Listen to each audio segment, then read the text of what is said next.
Batman's famous no-kill rule has been a North Star most of his stories follow. Strong emphasis on the most. The underlying reason why the no-kill rule exists, despite the evaporation of the Comics Code Authority, a self-imposed comic book censorship clique, similar to the film industry's Hays Code, is up for debate. Some argue that the restraints brought forth by the Comics Code Authority created better stories for allowing a long-term rogues gallery to be fermented. Other comic book fans believe that Batman's inner turmoil, spurred on by the idea that if he were ever going to go down the road of killing folks, that he would never be able to stop himself, and thus devolve into the same degeneracy he fights, helps to add a bit of moral ambiguity to the Dark Knight's heroism. Contrarily, other fans, typically those more predisposed to Batman in films, where his rule on killing is much looser or outright non-existent, feel that the no-kill rule is either an artistic liberty that can be shirked when necessary, or otherwise makes him unlikable by in some way enabling the continued supervillainy of those who he fights.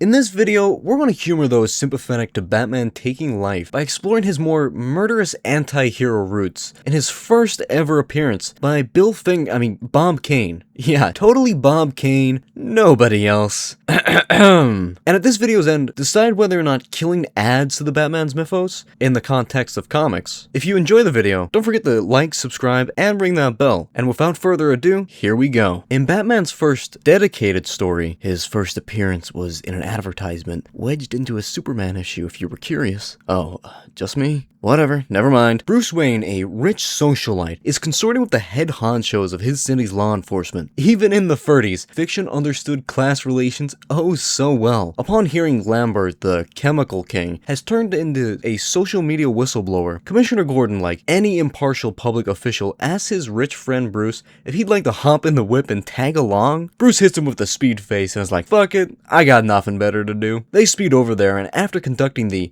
usual police routine, Gordon just flat out says, "They say you killed your father, chap. Is this true?" Lambert Jr. explains that he didn't, and found his father with a knife in the back when he arrived in the room, and upon taking it out of his back, his dad proceeded to moan all sexually and start talking about contracts.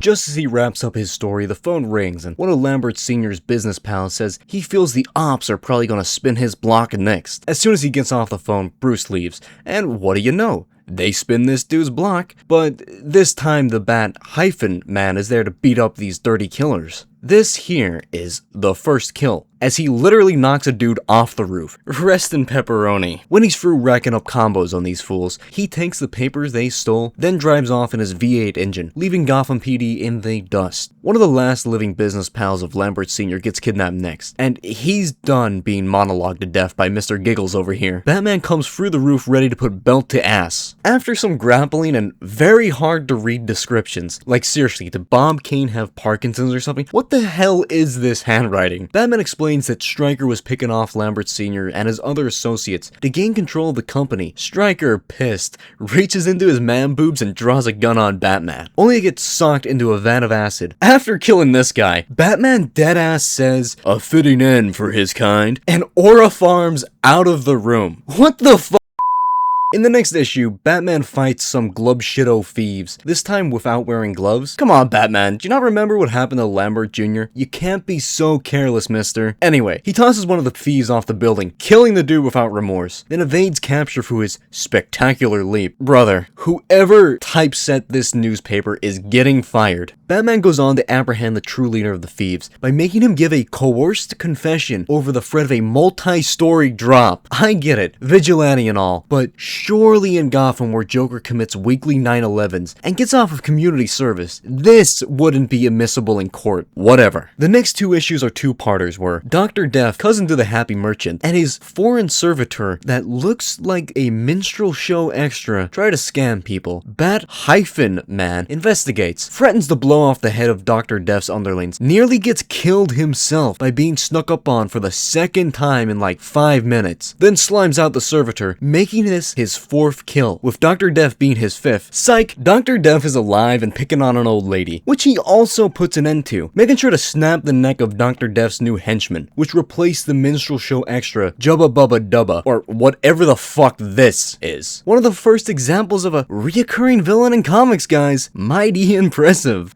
You'll notice how I'm growing more scant on detail talking about these issues, and that's because these stories really fucking suck, dude. I'm sorry. When folks cite early Batman as examples of killing and being part and parcel of his character, they neglect to mention two important things. These stories are pre-crisis, and secondly, this is literally just the shadow of Bat Ears. It's drab, creatively bankrupt, and almost nothing about this proto-Batman jumps out at me as a character to become invested in, let alone one that's now a multi-billion-dollar grosser. We need to call a spade, and admit this isn't the character we know in any meaningful sense. When pitted against other stories in Detective Comics, I definitely get the appeal. Batman sports a recognizable costume, a somewhat coherent plot, and an art style that most of the time doesn't make you want to tear your eyes out. But it just isn't that interesting in a modern context. Some may argue age is a factor, and it is. But when pitted against classic characters of the Silver Age like the Fantastic Four, Spider-Man, Hulk, Iron Man, whatever, Proto-Batman just seems borderline ancient, despite only preceding these folks by a few decades. Should Batman kill? Well, personally, I don't believe in golden gooses when it comes to crafting stories. If a choice is fun and interesting, while respecting the bounds of the lore, I can't say I'd be kept awake at night. But when looking at mainline material right here, material where he does explicitly kill without qualms, I can't say I buy this as any sort of route the Caped Crusader should return back to.